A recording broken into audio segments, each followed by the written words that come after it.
Bonjour et bienvenue pour la rentrée de Science Infuse, l'émission de vulgarisation scientifique de Fudget. Aujourd'hui, gros programme, on débutera avec Adrien qui nous présentera quelques idées reçues. Ensuite, nous aurons un nouveau Nicolas qui va nous parler de fourmis zombies. Et après, nous aurons une autre petite nouvelle, Emma, qui nous expliquera que notre corps peut détruire certaines cellules pour son bien. Et enfin, pour la fin, nous aurons Lilian qui nous parlera de Francis Bacon, un philosophe des sciences, et on terminera avec un quiz rapide sur les dinosaures.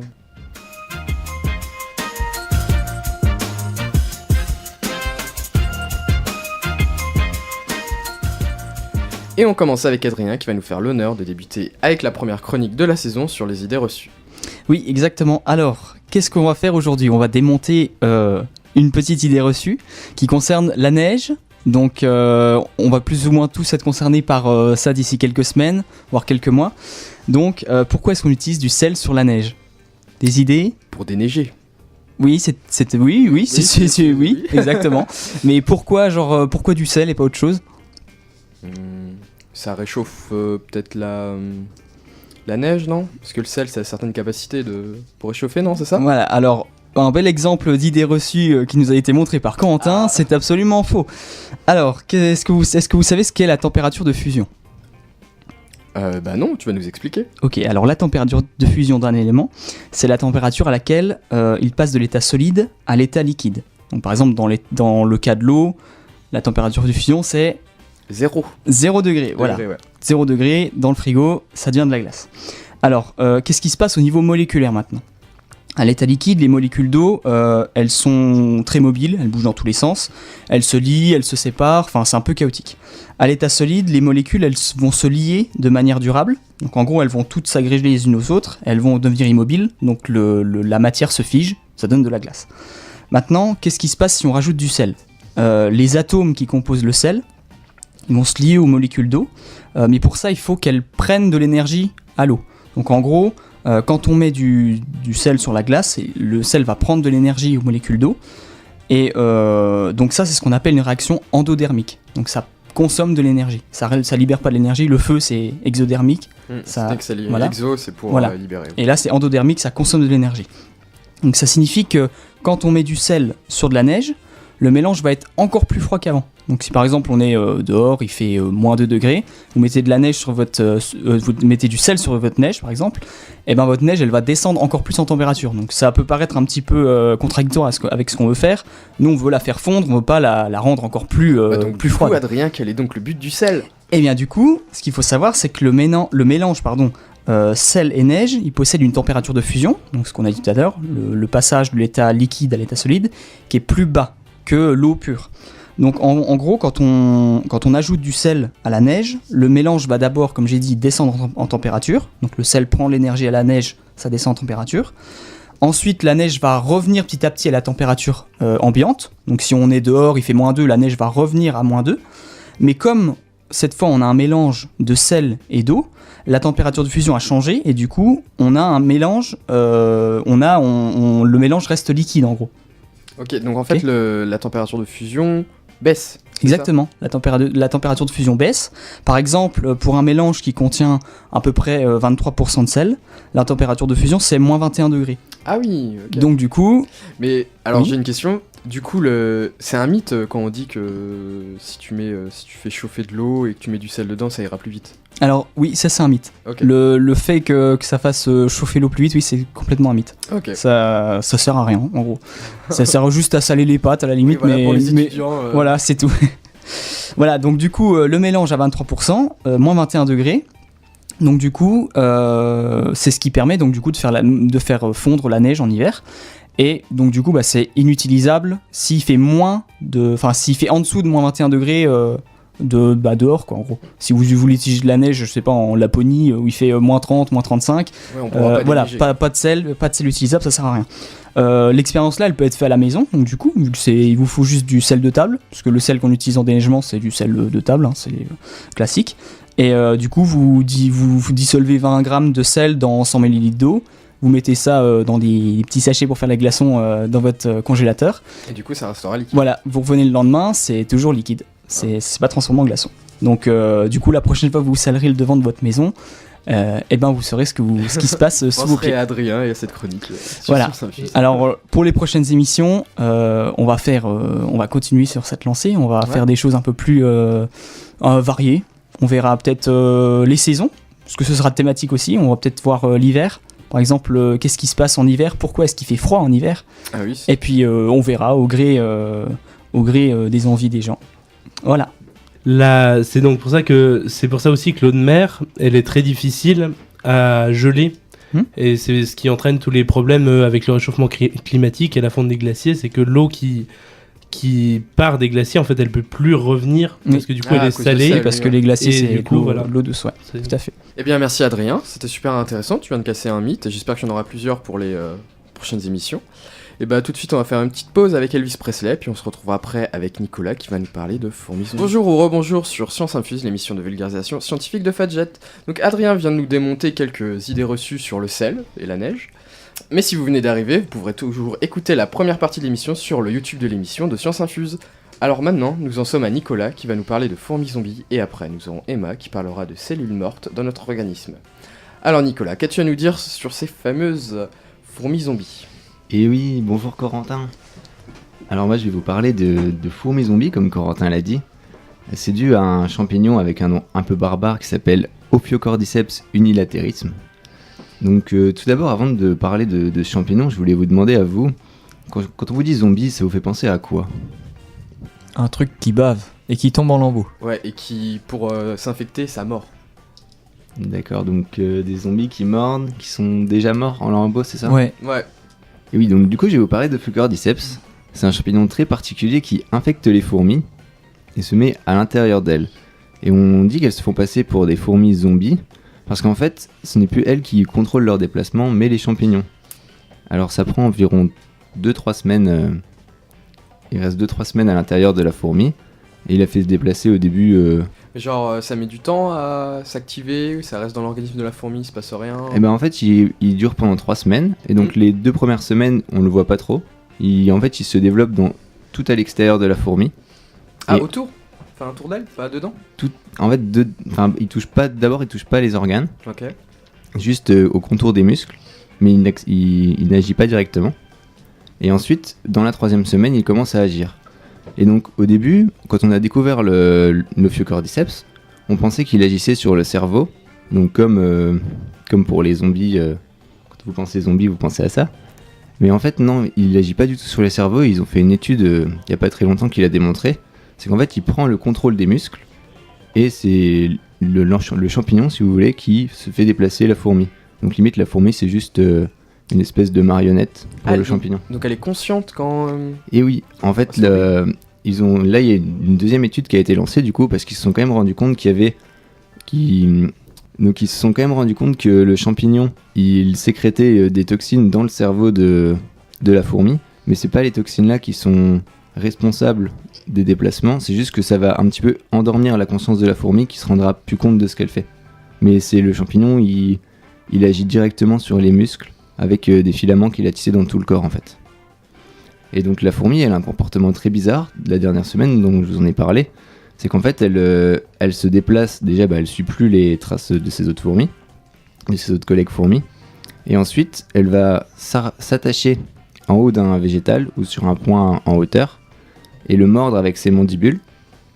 Et donc c'est le champignon qui donne l'ordre aux mandibules de mordre. Et après ça, la fourmi ne lâchera plus du tout la plante et mourra là.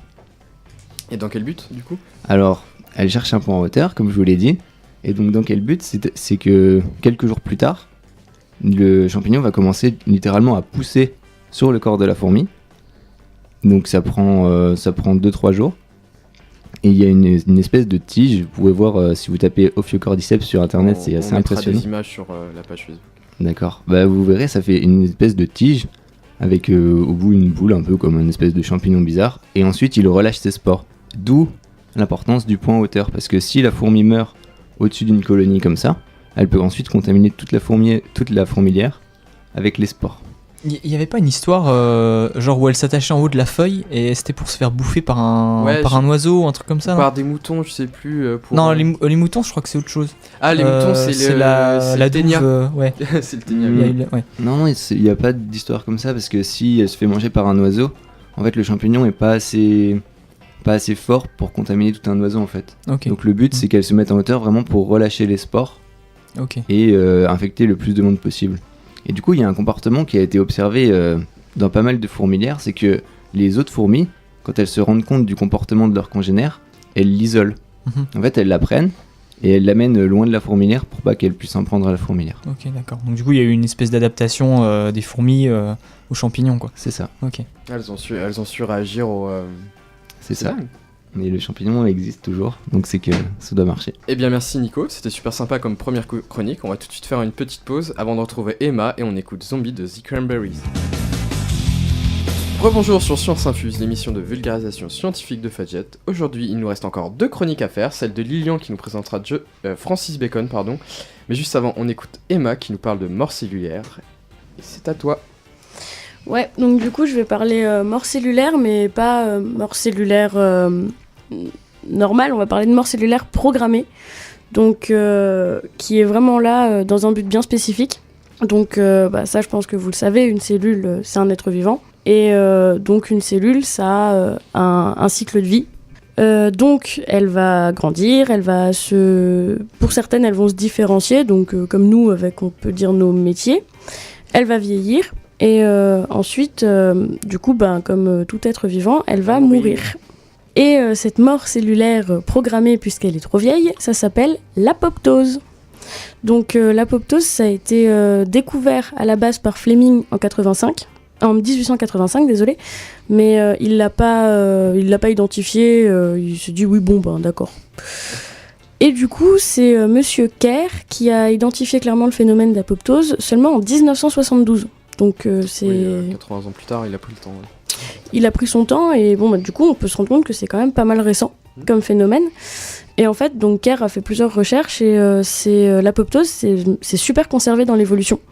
Donc ça existe depuis super longtemps et c'est très complexe. Donc je vais le dire tout à l'heure, mais à l'heure actuelle, il y a encore des gènes, on ne sait pas à quoi ils servent là-dedans. Donc en fait, déjà, on va essayer de caser un peu un rôle à l'apoptose parce que c'est bien de dire que les cellules, elles meurent et que c'est normal. Mais pourquoi elles meurent à un certain moment. Donc en fait, dans l'organisme, il y a un phénomène qui se passe, c'est l'homéostasie. Déjà, on va partir de là. L'homéostasie, c'est maintenir l'équilibre intérieur dans le corps. Donc, tout ce qui est pression entre les cellules. Voilà. Donc c'est les pressions ou sinon, encore plus simple, la température corporelle. Donc c'est l'homéostasie qui fait qu'on est toujours à 37 degrés en moyenne. C'est ce qui régule l'ensemble. Voilà, c'est ça. Et ce qui régule la taille des organes aussi. Aussi, ouais. Ce qui nous évite d'avoir des organes qui grossissent tout le temps et c'est pas ouf. Voilà, l'apoptose, du coup, a un rôle dans la taille des organes aussi. Parce que, du coup, il y a des nouvelles cellules qui débarquent et pour pas que, par exemple, le foie continue de grandir, il y en a d'autres qui vont mourir. Ah, donc, vous êtes en train de dire que les cellules des organes ont tendance à toujours apparaître. Enfin, toujours... Pas tout, en fait, mais là, on va dévier du sujet, merci Lilian. Donc ton foie, il a une capacité de régénération. Ouais. Donc si tu as des cellules qui meurent dans ton foie pour X raisons, tu en as d'autres qui vont apparaître. Mais par contre, ouais, tu as tes cellules nerveuses, elles vont, par apoptose par exemple, si jamais il y a une lésion sur une cellule nerveuse, elles vont mourir mais elles vont pas se refaire. D'accord. Mais c'est surtout en fait pendant le développement embryonnaire que ça se fait, et puis faudrait que ça s'arrête à un moment ou à un autre, quoi.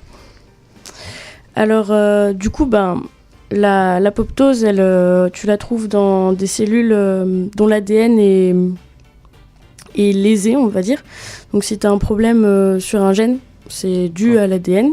Quand tu dis lésé, c'est abîmé ou... Ouais, voilà. Une lésion sur l'ADN, ouais. Abîmé ou alors carrément, quand il a été fabriqué, il manque des morceaux, quoi. Ça peut se passer aussi. Et donc ça, il y a des mécanismes pour le réparer, mais ça se peut que le mécanisme ne fonctionne pas, donc là on va devoir tuer la cellule pour pas qu'elle puisse se reproduire. Et on a aussi donc le cas de cellules immunitaires autoréactives. Oula, t'es parti dans les mots compliqués, Emma, je crois, pour ta première chronique. Ouais. Donc une cellule immunitaire autoréactive, c'est un anticorps. Donc un anticorps à la base, ça se bat contre les méchants virus qui arrivent là surtout avec l'hiver et le froid. Ah oui, on connaît. Je crois qu'on a beaucoup de malades déjà ici, Lilian. Hein Oui. Mais en fait, quand un anticorps il se fabrique, il peut aussi dire ah bah non, j'ai pas envie de me battre contre l'extérieur, je vais me battre contre ma maison. Et donc dans ce cas-là, il s'attaque au corps humain. Donc dans des exemples types, on a la maladie de Crohn par exemple. Et en fait, les anticorps là, faut aussi les détruire. Et on les détruit par apoptose. Alors l'apoptose, c'est vital au niveau du développement, que ce soit physique ou neurologique. Donc il y a un exemple typique pendant le développement embryonnaire. On se fabrique avec les mains palmées. Donc l'embryon, jusqu'à un certain stade, il aura des mains palmées. Ce sera juste un amas de cellules. Et donc le phénomène de digitation, donc la création des doigts, ça se fait par apoptose. On détruit toutes les cellules qu'il y a entre les doigts. Donc ok. Ouais, c'est pour ça que t'as pas les mains palmées. Bon, au moins ça montre grâce aux embryons qu'on a des ancêtres communs avec les amphibiens et. Ouais. Donc on a peut-être des ancêtres communs avec l'ornithorynque. Oula. Là, il y a peut-être un débat, mais ça va être très long, je pense. Je pense. Et en fait, t'as certaines connexions nerveuses aussi qui sont pas utiles quand un bébé arrive. Il a des connexions nerveuses qui se font, ou l'embryon aussi, qui ne sont absolument pas utiles au développement futur. Donc on les détruit par apoptose. Donc une cellule, pour entrer en mort cellulaire programmée, il faut qu'il y ait des signaux qui arrivent pour lui dire non, tu meurs. C'est du stress, donc on en revient à l'homéostasie aussi, s'il y a plus assez de sel ou autre élément vital. Un élément qui manque. Ouais. La cellule va rentrer en apoptose pour régler le problème. Donc les lésions de l'ADN aussi, c'est une des principales raisons de l'apoptose. Donc en fait, on va parler un peu biologie cellulaire encore plus loin et parler de la structure d'une cellule. Est-ce que vous savez comment une cellule fait de l'énergie ? Avec beaucoup de biologistes ici, j'espère qu'on aura une réponse. Elle fait de l'énergie grâce à un organite, donc une partie de la cellule, qui s'appelle la mitochondrie, et donc du coup il y a un tas de réactions qui se passent dedans, et au final on part du glucose, donc un sucre, et on aboutit à de l'énergie. Là t'es allé loin, mais oui c'est ça, donc on fait de l'énergie avec les mitochondries. Et en fait, sur ces mitochondries, il y a des petits des pores, en fait. Et il y a une protéine qui donc s'appelle BCL2, si ça intéresse quelqu'un, qui va réguler l'ouverture de ces pores. Et en fait, si les pores restent ouverts, ils vont libérer une molécule qui s'appelle le cytochrome C. Et si les pores restent ouverts et que le cytochrome C s'en va de la mitochondrie, il peut plus y avoir fabrication d'énergie, parce qu'il fait partie donc de la chaîne dont Lilian en parlait avec le glucose et tout ça, et donc il bloque totalement la chaîne. C'est comme une usine où il y a un poste, il y a un atelier où il n'y a plus personne qui fonctionne. C'est ça, c'est tout à fait ça. Et donc du coup, il n'y a plus d'énergie dans la cellule, donc la cellule va mourir en fait. Et elle va mourir par une baisse de son volume, pour commencer. Et elle s'écroule sur elle-même en quelque sorte. En gros, ouais, elle se ratatine un peu sur elle-même. Et si elle se ratatine sur elle-même, elle a plus de contact avec les cellules qui sont autour d'elle. Donc elle peut plus communiquer, elle peut plus dire coucou, aidez-moi, c'est fini, elle va mourir. Donc là, la membrane, elle va envoyer, ça s'appelle des signaux phagocytaires. Donc ça va quand même envoyer des signaux aux cellules à côté, mais plus des signaux gentils, venez m'aider, signaux, venez m'achever. À ce point-là, c'est venez m'achever. Donc les cellules autour, elles vont arriver sur la cellule en train de mourir et elles vont donc la phagocyter. Et la phagocyter, c'est tout simplement manger les restes de leur copine. Qui mangent, si je dis pas de bêtises, c'est d'autres cellules qui mangent la première cellule en train de mourir et donc elles vont la digérer tout simplement et les déchets vont être évacués après. Jusqu'à un certain moment, l'apoptose, ça peut être réversible. Donc on peut... Les cellules peuvent se soigner, c'est ça que tu sous-entends C'est ça. Ouais. On peut lancer un signal d'apoptose par erreur et donc jusqu'à l'ouverture des pores des mitochondries, on peut revenir en arrière. On peut dire non, on arrête tout. T'as une question, Lilian? Non, j'allais dire que c'est s'il y a un stress, par exemple, s'il manque d'oxygène, on appelle ça une hypoxie. Et du coup, la cellule elle va plus avoir assez d'oxygène, elle va commencer à rentrer en apoptose. Et si là on récupère de l'oxygène, elle va arrêter l'apoptose parce qu'elle a plus besoin de se détruire vu qu'elle a l'oxygène pour vivre. Bon, après, si les pores sont ouverts, là, c'est fini. Oui, mais voilà. effectivement, tant qu'on ne l'a pas fait, s'il y a de l'oxygène ou l'élément qui revient, c'est réglé. Et donc, cette chaîne de réaction, elle est encore très mal comprise parce que dans l'apoptose, il y a une trentaine de gènes qui rentrent en interaction entre eux. Donc, depuis 72... C'est un phénomène qu'on étudie encore et qu'on est cherché à mieux comprendre. C'est ça. Et du coup, on a quand même réussi à identifier des dérégulations de l'apoptose et ce que ça fait. Donc, comme je disais, il y a une trentaine de gènes, mais en gros, c'est soit des gènes qui favorisent l'apoptose, soit des gènes qui inhibent l'apoptose. Si on l'inhibe, donc s'il n'y a plus de mort cellulaire, il y aura beaucoup trop de croissance cellulaire et surtout plus de régulation des cellules néfastes. Est-ce que ça peut être une cause de cancer ? Alors, c'est pas une cause du cancer, mais effectivement, c'est ce qui fait que les cellules néfastes continuent à proliférer. Et du coup, oui, effectivement, les formations des cancers, c'est parce qu'il n'y a pas eu apoptose de la première cellule. Ok. C'est parce qu'en fait, les cellules cancéreuses, elles deviennent résistantes aux signaux d'apoptose. Ah, ok. C'est pour ça qu'elles Ensuite, continuent. elles le deviennent.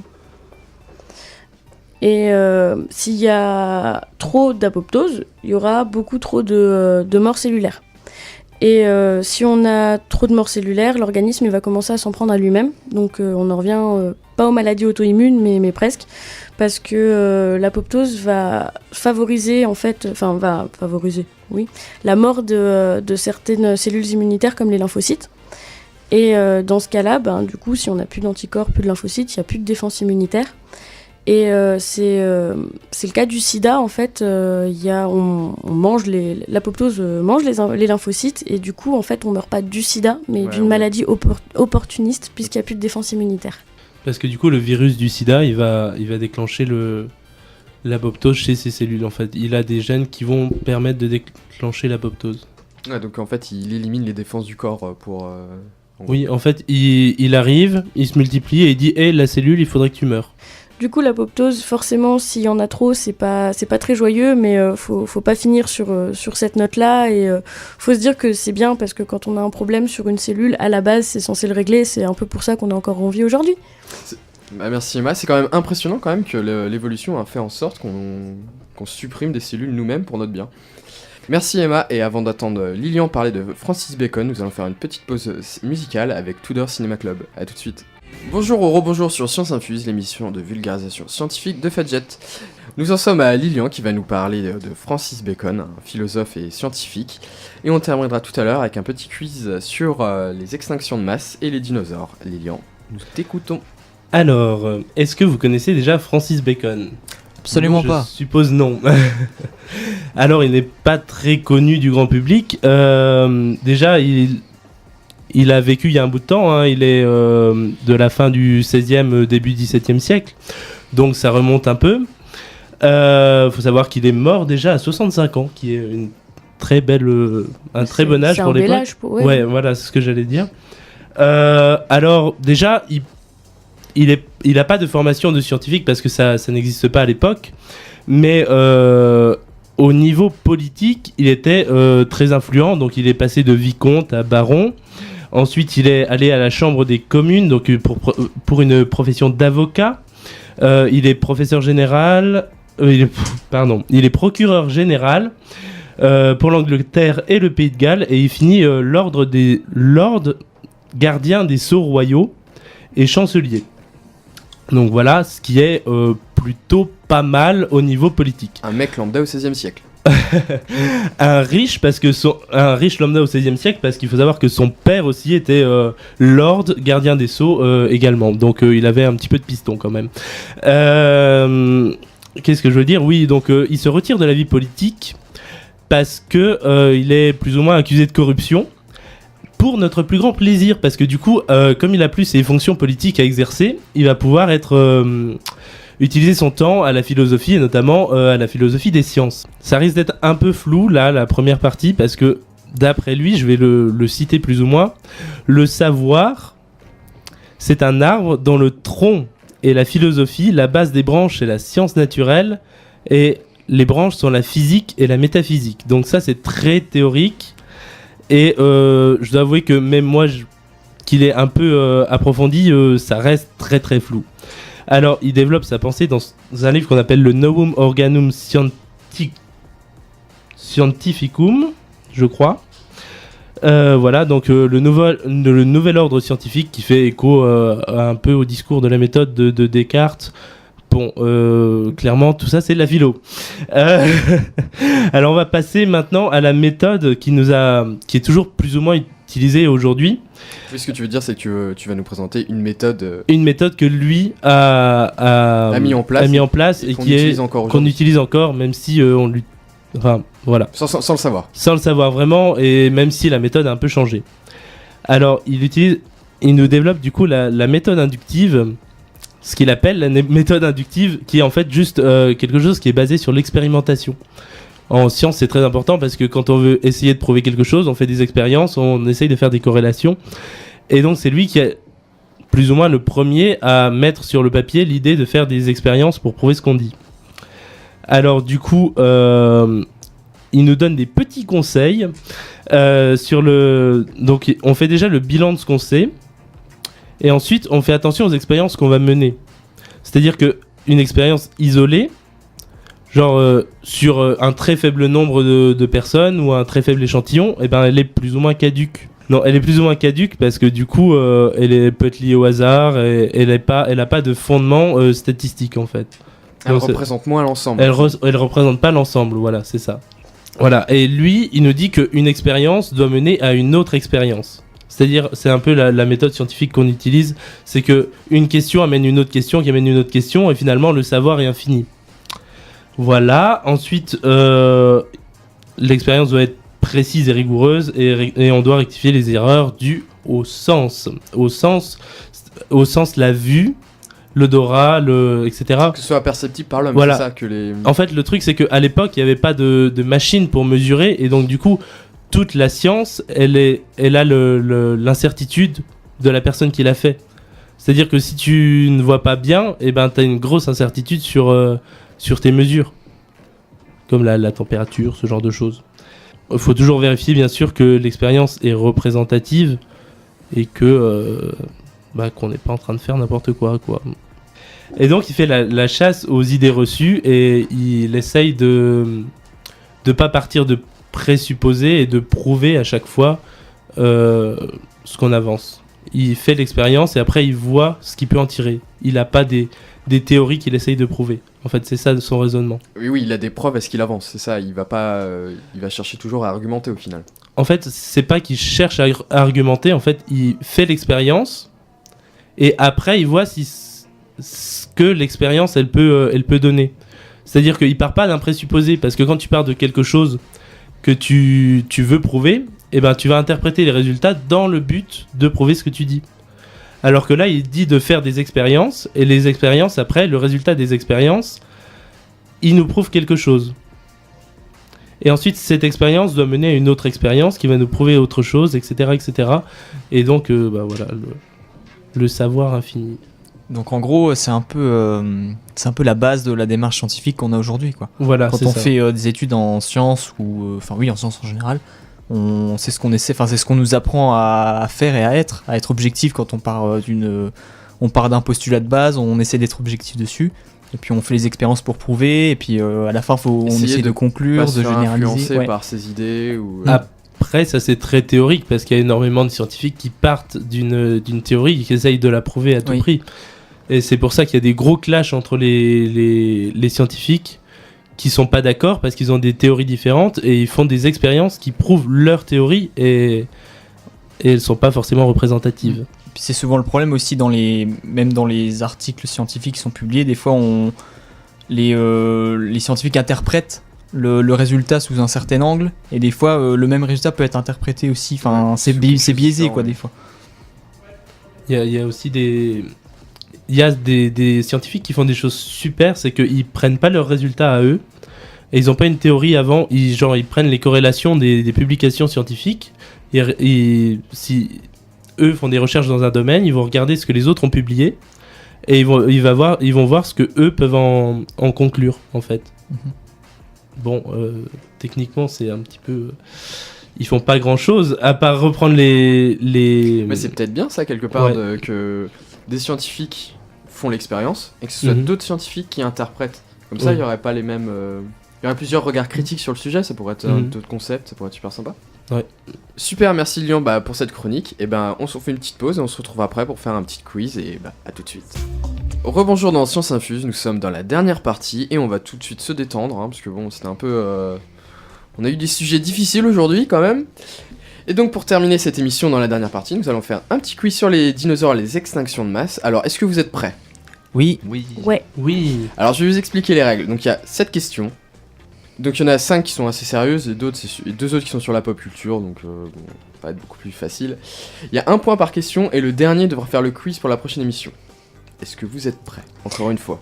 Les modalités pour répondre, on est d'accord, on lève la main, on Oui. ne crie pas la Oui, non, vous réponse. ne criez pas, vous levez la main. Si vous criez, vous perdez un point. Ah. Alors bon première question qui est une des plus difficiles. Donc combien y a-t-il eu d'extinctions de masse sans compter celles qui se déroulent en ce moment ? Adrien, t'as levé la main en premier. 6. J'ai dit sans compter celle qui est en ce moment. Emma, 5. bravo Emma, tu as trouvé la réponse. Donc ouais, il y en a eu 5, donc il y en a une qui... Elles se sont toutes passées il y a assez longtemps quand même.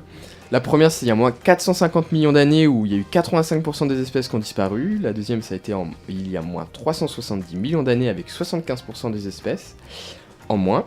Et ensuite, on a eu moins 250 millions d'années avec, on sait pas trop, c'est entre 80 et 90% des espèces qui ont disparu. Il y a 201 millions d'années, bon, je pense qu'on va dire plutôt 200 millions d'années parce que c'est bizarre que j'ai des chiffres aussi précis. C'était 60%. Et il y a moins 65 millions d'années, c'était 50% des espèces. Alors, maintenant, deuxième question, donc un point pour Emma. Donc deuxième question, laquelle de ces dates correspond à celle de l'extinction des dinosaures ? Adrien, quelle erreur ? 65 millions d'années. Exactement, bravo. Donc un pour Adrien et un pour Emma. Donc, alors on va toujours rester sur les dinosaures là. Donc quelle en serait la cause principale ? Nicolas ? Le crash d'un astéroïde. Oui. Alors, un point bonus, c'est celui qui me dit où se trouve le cratère. Emma ? C'est pas... Ah non, je crois pas en fait. J'aurais Dis dit toujours. Amérique, mais... Amérique ou Afrique, je sais Ouais, plus. mais je veux un pays. Ah, Adrien ? Le Nouveau-Mexique. Non. Merde. Nico ? Non, je voulais dire les Caraïbes, mais Non. c'est pas ça. Bon, ça commence par un M. Adrien, tu l'as presque dit, sauf que c'était un état. Le Mexique. Oui, merci Adrien. Donc ça te fait... Donc ça, on en est à combien là ? Donc ça fait... un pour Nico, un pour Adrien, un pour... Non, 2 pour Adrien, pardon. Oui, Lilian, qu'est-ce que Mais tu as il dit ? n'y a pas plusieurs théories Oui, il y a un alors, ensemble de... Parce oui. que Alors, oui, donc techniquement, il y a la plus connue qui est celle de l'astéroïde.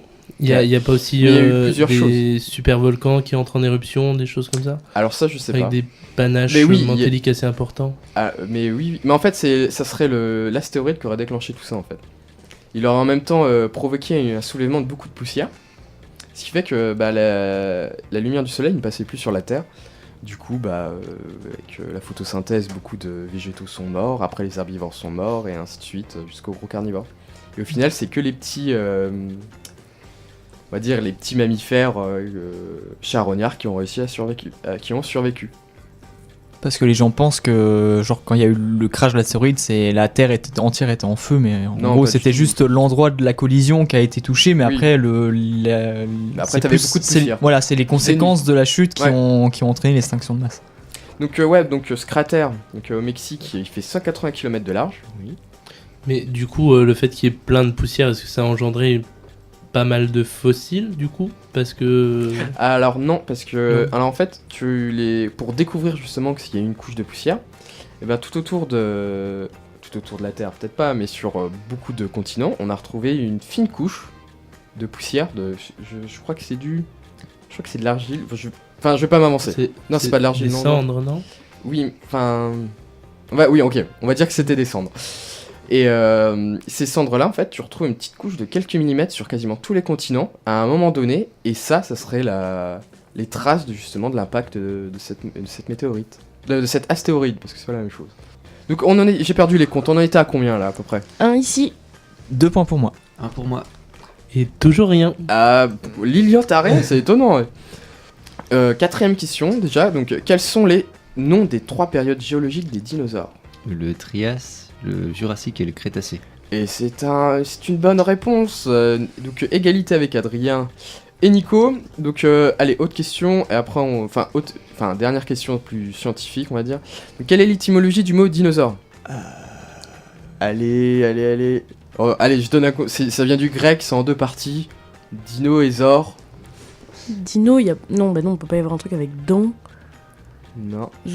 C'est pas Zorus plutôt déjà. On va détailler Ok, le truc. on va faire plus simple. Donc Zorus, ouais. Enfin Zoros. Ça vient de sauriens, les crocodiles, non?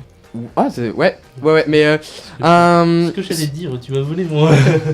comment on appelle, on va dire, c'est faux, mais comment on appelle en gros tout ce qui a des écailles?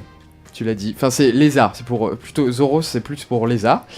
Et Dino, donc Deinos, ça veut plutôt dire effroyablement grand. Donc en gros, dinosaure, ça veut dire lézard effroyablement grand. Donc on va dire qu'on va compter un point ou pas là? Oh, on peut rester sur l'égalité et se départager à la fin. Ok, un bah, demi-point chacun, sinon. Ouais, bah non, on va rester comme ça sur un 2-2-1. Tu peux quand même m'en laisser un, histoire que je Vaut finisse mieux- pas à ouais. 0. Un point symbolique pour Lilian alors? Voilà. Vaut mieux ok. qu'il gagne parce que s'il nous fait le quiz pour la prochaine, on est mort. Ok, Je d'accord. vous le Bon dis. bah alors, un point pour Lilian, donc... Alors, maintenant on reste plus cool, en vrai facile, enfin si vous l'avez pas, en vrai je sens qu'on va perdre des chroniqueurs aujourd'hui.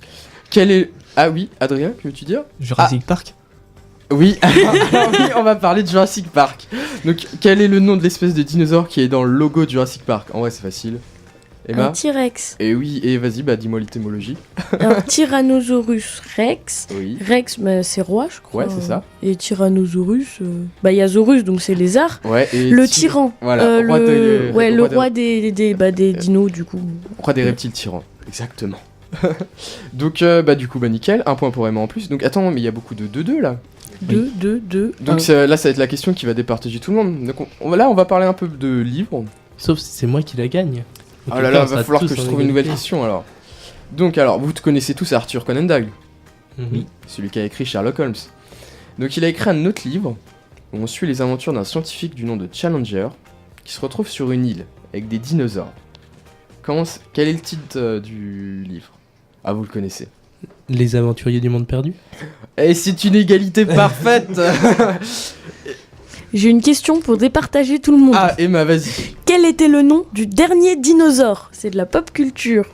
Et j'ai la musique Alors, en moi, tête j'ai la depuis que réponse. t'as commencé le quiz. Je l'ai. Denver. Ah ouais, c'est Lilian qui bon, du coup, quelqu'un a une autre question ou pas? Parce qu'il va falloir savoir qui fait la prochaine chronique maintenant. Enfin, le prochain quiz. Eh bien, malheureusement, bah, on finit avec un score 3 pour Lilian, 2 pour Nicolas, 2 pour Adrien et 2 pour Emma. Et ce que je vous propose, est-ce qu'il y en a un qui se dévoue pour dans 2 semaines, pour la prochaine émission? Allez, je vais me dévouer. Ah, merci Nicolas. Et malheureusement, nous allons déjà nous quitter. Merci à tous d'avoir participé et d'avoir écouté l'émission. On se retrouve dans 2 semaines pour la prochaine. Vous pouvez aussi nous suivre sur Facebook et même YouTube où vous pourrez retrouver chaque vendredi les anciennes émissions en podcast. Et chers auditeurs, on vous invite aussi à poser vos questions sur la page Facebook et on tâchera d'y répondre dans les prochaines émissions. Sur ce, on vous souhaite tous un bon week-end et à bientôt. I'm so high, you should stay low. Ooh, you can see me flying. Now is the time if you wanna let go. So I'll let you go.